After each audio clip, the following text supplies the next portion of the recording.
नमस्कार दोस्तों, कैसे हो आप सब।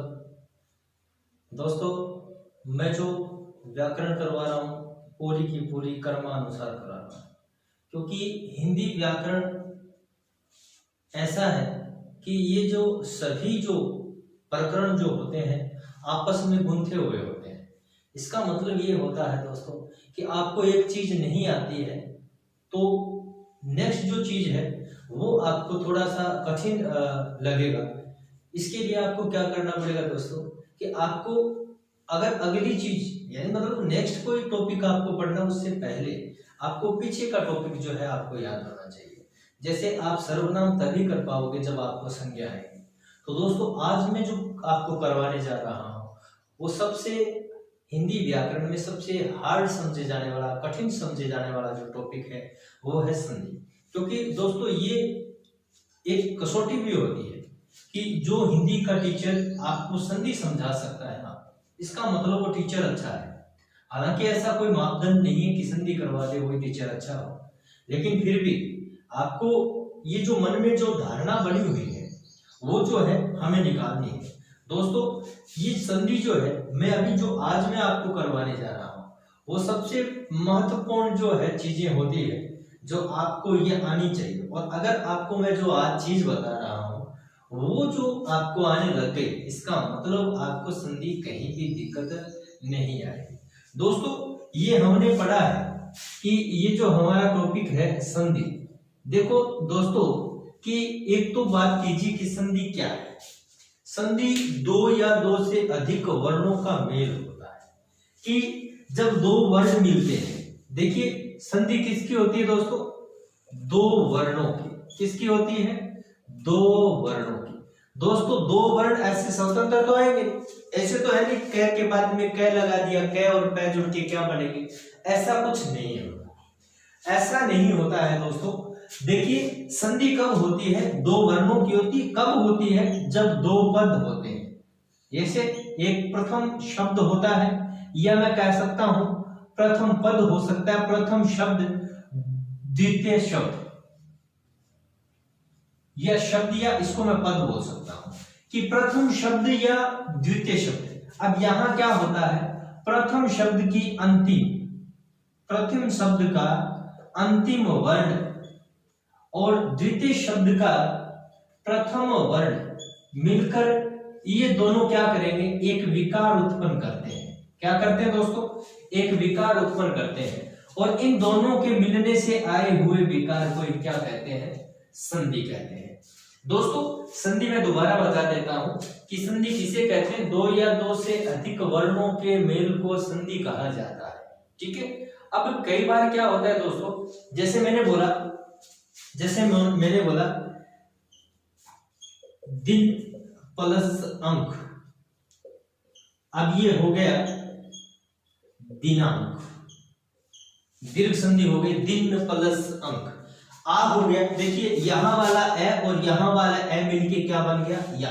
यानी प्रथम और द्वितीय वर्ण मिलके यहां क्या विकार आया? आ का। तो ये संधि होती है। देखिए दोस्तों, संधि और संयोग में भी अंतर होता है। कई बार ऐसा आ जाता है कि दिए गए शब्द में कौन से शब्द में संधि नहीं है, संधि नहीं होता। कई बार विकार, कई बार संयोग भी होता है। देखिए, संधि और संयोग में अंतर निकालने के लिए हम क्या करें?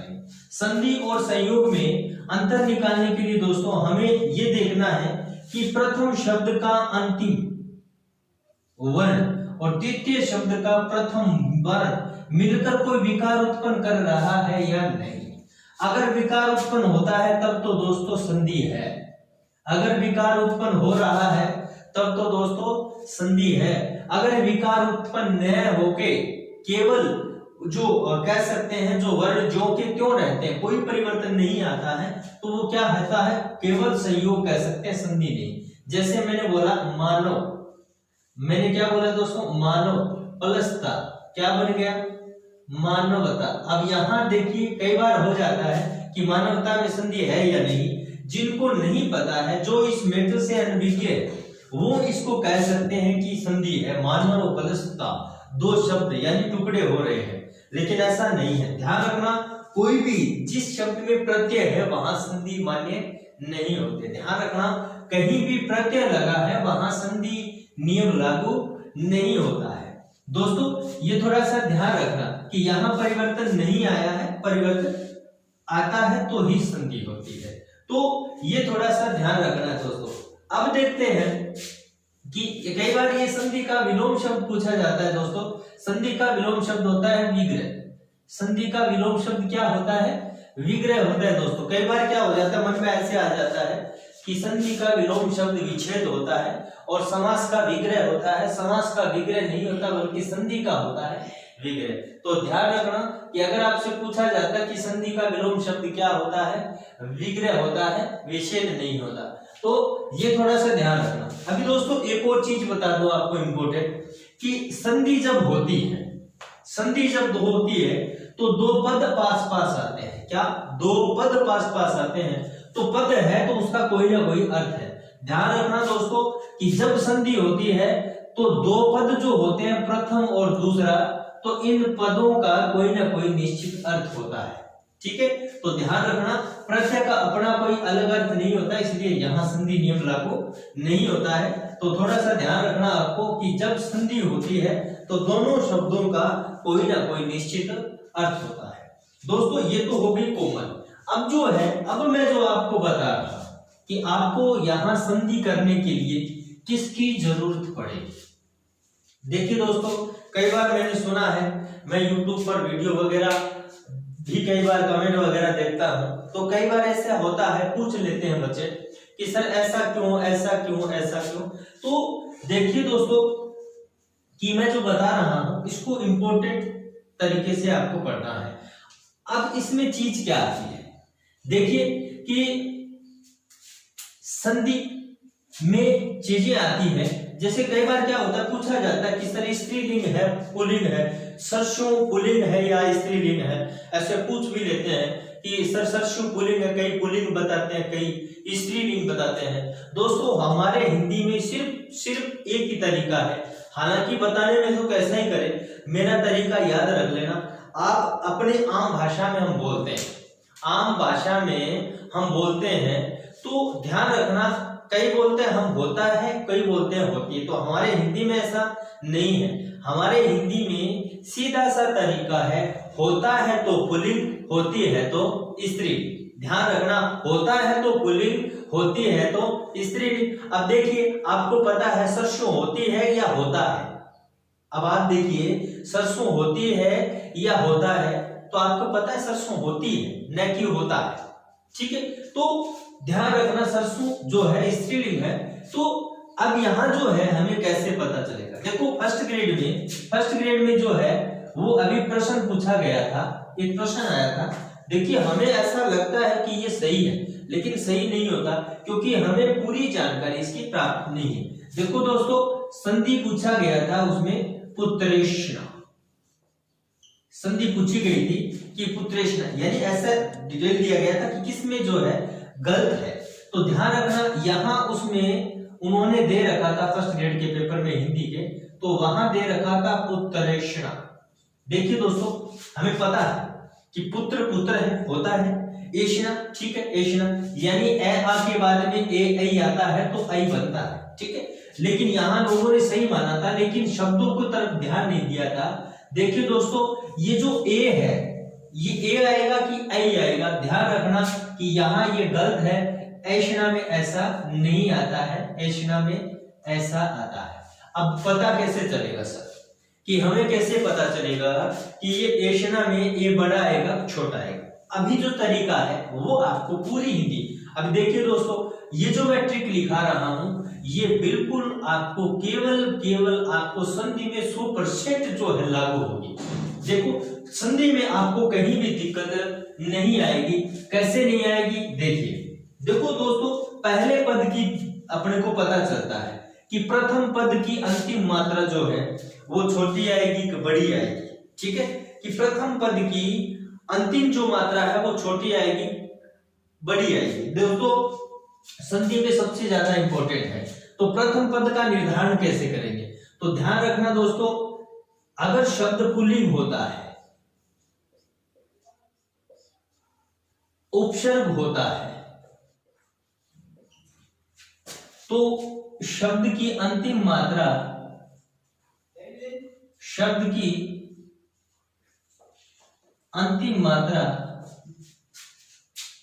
छोटी होती है।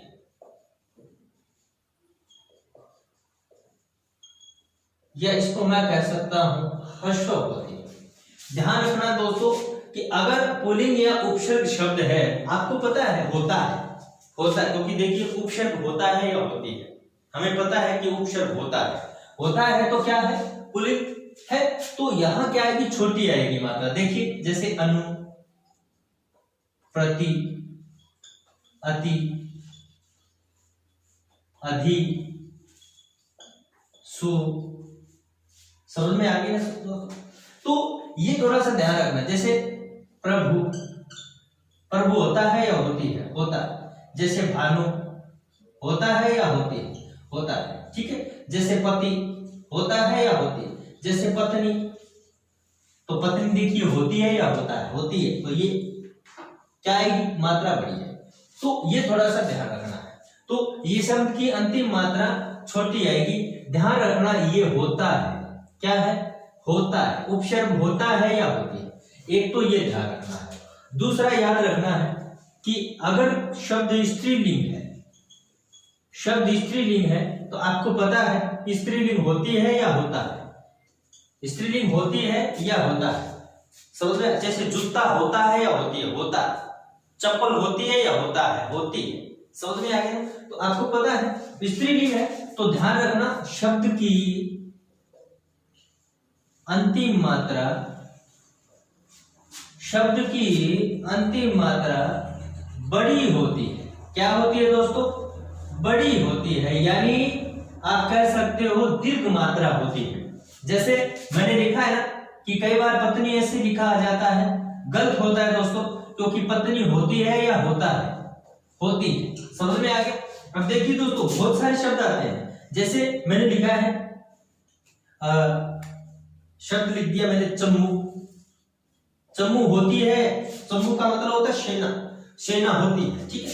जैसे मैंने लिखा है दोस्तों वधु, अगर मैं वधु ऐसे लिख दूं तो गलत हो जाएगा, क्योंकि वधु होती है तो मात्रा बड़ी आएगी दोस्तों, ठीक है। जैसे मैंने बहुत सारे शब्द लिखे हैं, जैसे मैंने लिख दिया सती हुई थी, ठीक है। तो ये जो है, जैसे मैंने लिख दिया कपि का मतलब क्या होता है दोस्तों, बंदर होता है, तो मात्रा छोटी आएगी बड़ी आएगी। अगर मैं ऐसे लिख दूं तो गलत हो जाएगा, तो ध्यान रखना कपि होता है तो बंदर, मात्रा छोटी आएगी। अगर बड़ी लिख दूं तो ये गलत हो जाएगा दोस्तों, तो यहां ऐसे थोड़ा सा ध्यान रखना है। तो एक तो ये चीजें हो गई, और तीसरा आप यहां लिख सकते हो जो भी प्रशासनिक पद होता है वो क्या होता है, उभयलिंगी होता है। क्या होता है दोस्तों, उभयलिंगी होता है, ठीक है। उभयलिंगी में जैसे राष्ट्रपति कोई व्यक्ति विशेष होता है कि ये पद है दोस्तों, राष्ट्रपति कोई बन सकता है। राष्ट्रपति महिला है तो उसका नाम क्या बोलेंगे, हमारे देश की राष्ट्रपति कौन है, तो बोल देंगे श्रीमती प्रतिभा देवी सिंह पाटिल। और हमारे देश के राष्ट्रपति कौन है, तो आप बोल देंगे रामनाथ कोविंद। तो ध्यान रखना दोस्तों, अगर जैसे राज्यपाल है, मुख्यमंत्री है, सचिव है, समझ में आ गया, थानेदार है, ठीक है, तो कलेक्टर है, जितने भी प्रशासनिक पद होते हैं दोस्तों वो क्या होते हैं, उभयलिंगी होते हैं। तो दोस्तों एक तो ये चीज आपको याद रखनी है, अभी मैं करके दिखाऊंगा। तो अभी देखना है दोस्तों कि दूसरा शब्द जो होता है मुख्यतः स्वर संधि में ही ज्यादा दिक्कत होती है, व्यंजन में ऐसा ज्यादा दिक्कत नहीं होती है।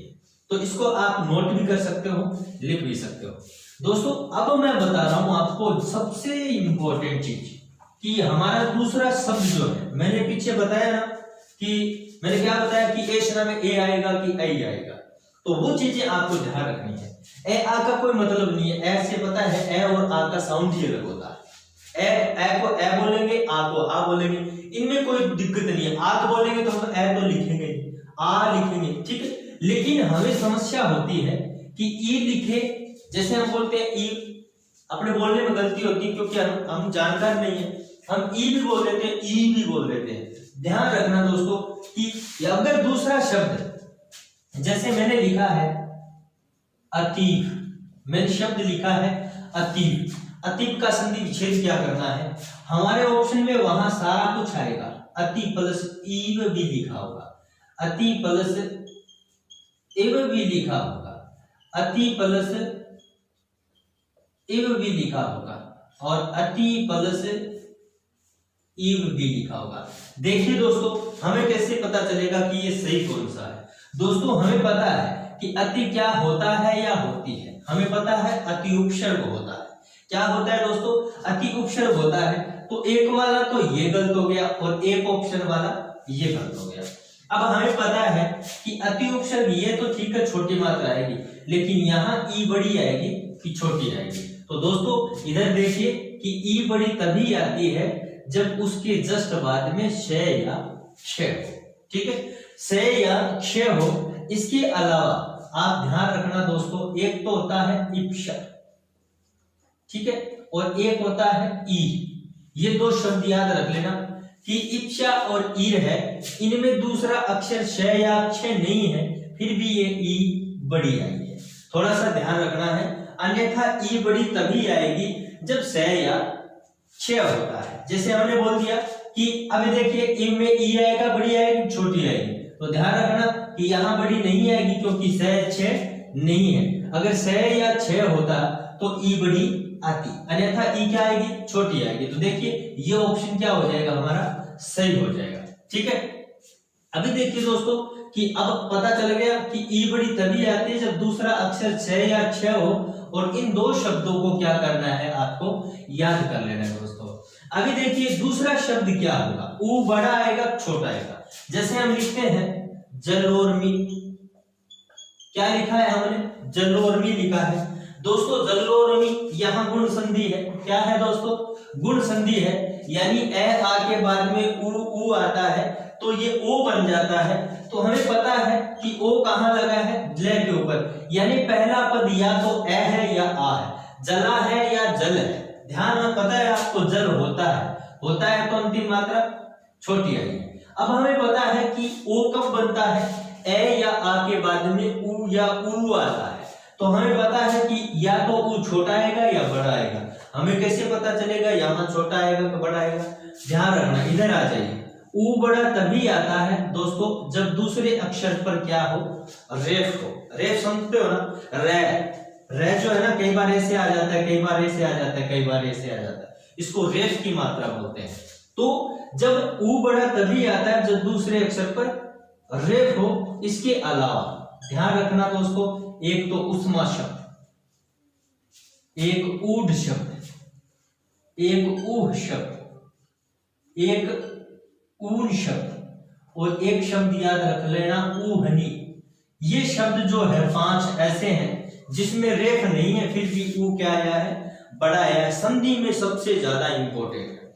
तो देखिए यहां पता है उर्मी, यानी आपको पता है रेफ आई है, रेफ आई है ना, रेफ आई है तो ऊ क्या आया है, बड़ी आई है, ठीक है। जैसे मैंने लिख दिया भानुडे, अब आपको पता है ऊ बड़ा है, इसमें भानु ऊ छोटा आएगा, बड़ा आएगा। अब आपको पता है कि भानु क्या होता है, भानु होता है या होती है। अब ध्यान रखना दोस्तों, भानु होता है, बहुत भानु होता है, क्या होता है, सूर्य। सूर्य होता है तो मात्रा क्या आएगी, छोटी, क्योंकि होता है तो मात्रा छोटी। अब पता चलेगा कि ऊ बड़ा कब आए, ऊ आएगा, छोटा आएगा तो बड़ा आएगा, यानी ऊ के बाद में ऊ आता है तो बड़ा बनता है, यहाँ दीर्घ संधि भी है। तो आपको पता है यहाँ न तो कोई रेफ है, न ही इन शब्दों में है, न तो उष्मा है, ऊढ़ है, ऊन है, ऊहनी है। तो ध्यान रखना, तो भानु प्लस उदय क्या हो जाएगा, भानुदय। अभी पुत्रेषणा वाला, अब ध्यान रखना दोस्तों, पुत्रेषणा वाला ध्यान रखना कि ए आएगा कि ऐ आएगा। मैंने बोला था ना पुत्रेषणा, मैंने बोला था ना पुत्रेषणा, यहाँ ए बड़ा आएगा, छोटा आएगा। तो ध्यान रखना दोस्तों कि ए बड़ा, अपनी भाषा में ए बड़ा नहीं होता है, दीर्घ केवल 3 ही वर्ण होते हैं, आ ई, यानी आ ई और ऊ, ये दीर्घ 3 ही होते हैं, ये वृद्धि होती है, तो ये अलग ही वर्ण होता है ऐ। तो ध्यान रखना, इसके बाद दूसरा अक्षर जो आता है आधा होता है दोस्तों, अक्षर आधा होता है, आधा होता है, तभी क्या आएगा, ये ए बड़ा आएगा। देखिए कि यहां देखिए एशना में, देखिए एशना में ये ऐसे आएगा क्या, क्योंकि ए के जस्ट बाद में अक्षर आधा है या पूरा है, पूरा है दोस्तों, ए बड़ा नहीं आएगा। और थोड़ा सा ध्यान रखना दोस्तों कि ये कैसे, इसमें दो शब्द याद रख लेना, एक तो एक ऐतिहासिक और एक एरावत। ये तीन शब्द ऐसे हैं जिनमें दूसरा अक्षर आधा नहीं है, फिर भी क्या आया है, ए बड़ा है। देखिए कैसे आएगा दोस्तों, जैसे ऐच्छिक, ऐच्छिक में क्या है दोस्तों, दूसरा च आधा है, ठीक है। जैसे मैंने लिखा ऐश्वर्य, देखिए दूसरा अक्षर क्या है, श आधा है। मैंने लिखा है दोस्तों ऐन्द्रिक, देखिए दूसरा आधा न है, ठीक है। तो ध्यान रखना है दोस्तों, तो ऐशना में ए आएगा कि नहीं आएगा, तो ध्यान रखना ऐशना में ऐसा आएगा, क्योंकि ए ही नहीं आएगा। क्यों नहीं आएगा, क्योंकि दूसरा अक्षर आधा नहीं है। लेकिन ये तीन शब्द ऐसे याद रख लेना जिसमें दूसरा अक्षर आधा नहीं होता, फिर भी ए बड़ा आता है। दोस्तों ये बहुत इंपॉर्टेंट है, मैं अभी 2-3 उदाहरण भी करवाऊंगा आपको, मिटा, ठीक। तो अभी देखिए तीसरा, अब आती है कि दूसरे स्वर संधि में ओ आएगा कि औ आएगा। जैसे मैंने लिखा है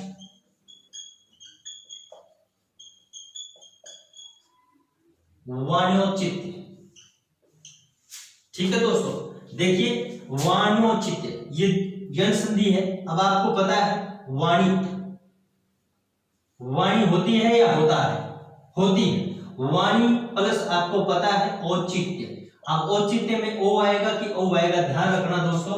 औ तभी आएगा जब तीसरा अक्षर आधा हो, तीसरा अक्षर आधा होता है। अब देखिए यहां 1 2 3, तीसरा तय है, तय आधा है, तो तीसरा अक्षर आधा होता है। अभी मैं बता दूं, इसमें भी थोड़ा सा ध्यान रखना कि यहां ध्यान रखना, यहां एक एरावत और ऐतिहासिक, इन तीन शब्दों को याद रख लेना, इनमें भी ई बड़ी है।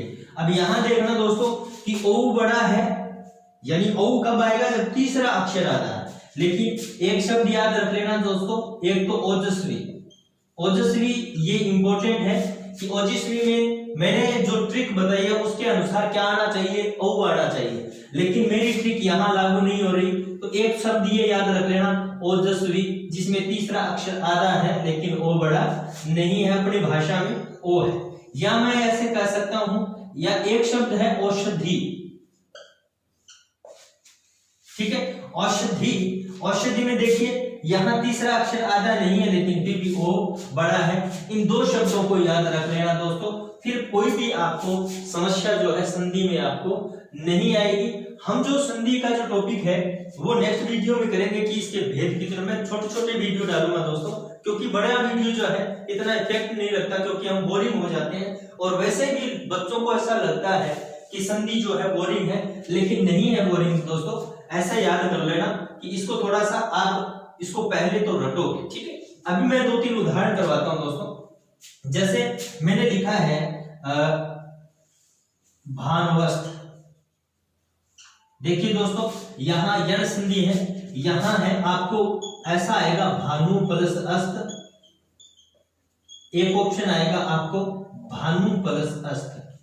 दोस्तों ध्यान रखना, भानवस्त्र उ के बाद में अन्य स्वर आता है तो उ वह बन जाता है, और जिस व्यंजन के उ की मात्रा लगी थी वो हो जाता है स्वर रहित। ये नेक्स्ट वीडियो में करेंगे, हम पूरा विस्तृत करेंगे। तो आपको पता है ये सही है कि यह सही है। आपको पता है भानु का मतलब होता है सूर्य, तो इसका मतलब बड़ी मात्रा नहीं होगी, सूर्य होता है, इसका मतलब मात्रा छोटी आएगी, तो भानु प्लस स्त्री, ठीक है दोस्तों। अभी बहुत सारे उदाहरण जो है, अभी मैंने बताया ना कुछ त्रेषणा जो आया था, इतरेतर आया था, तो बहुत सारे, जैसे एक उदाहरण आपको मैं करवाता हूं, जैसे मैं हमेशा करवाता हूं कपीश वाला, कपीश। तो कपी जो है, कपी का मतलब होता है बंदर, इसमें ई बड़ी मात्रा आएगी। देखिए कपी बंदर होता है, मात्रा क्या आएगी, छोटी, इसमें ई बड़ी आएगी कि नहीं आएगी, क्यों आएगी, क्योंकि ई के बाद में दूसरा अक्षर श या श है, ठीक है। तो ये क्या हो जाएगा, ठीक है। अब मैंने लिखा है दोस्तों अपेक्षा, लिखा है मैंने अपेक्षा, यानी यहां गुण संधि हुई है, ए आ के बाद में ए ई आता है तो ये ए बन जाता है। तो ये ऑप्शन होगा दोस्तों अप मतलब ऑप्शन होता है इच्छा में, ठीक है, इच्छा में श है, ठीक है। अब प्लस इच्छा, जैसे मैंने लिखा है दोस्तों गिरीश, जैसे गिरी में री बड़ी आएगी छोटी आएगी, छोटी है, गिरी का मतलब होता है दोस्तों पर्वत, गिरी होता है पर्वत, आगे क्या आएगा ईश, क्योंकि दूसरा अक्षर आधा है। दोस्तों ये आपको पहले आज जो मैंने करवाया है इसको आप 2-3 बार आप रटना, इसको याद करना, और जैसे ही ये आपको याद हो जाएंगे आपको संधि विच्छेद करना, संधि करना कहीं भी दिक्कत नहीं होगी। और आज वाला वीडियो आपको कैसा लगा ये जो है आप अच्छी तरह से समझ के मुझे बताना भी, ठीक है दोस्तों। तो नेक्स्ट वीडियो में अभी जो संधि है तो इनके भेद वगैरह है नेक्स्ट वीडियो में करेंगे। धन्यवाद।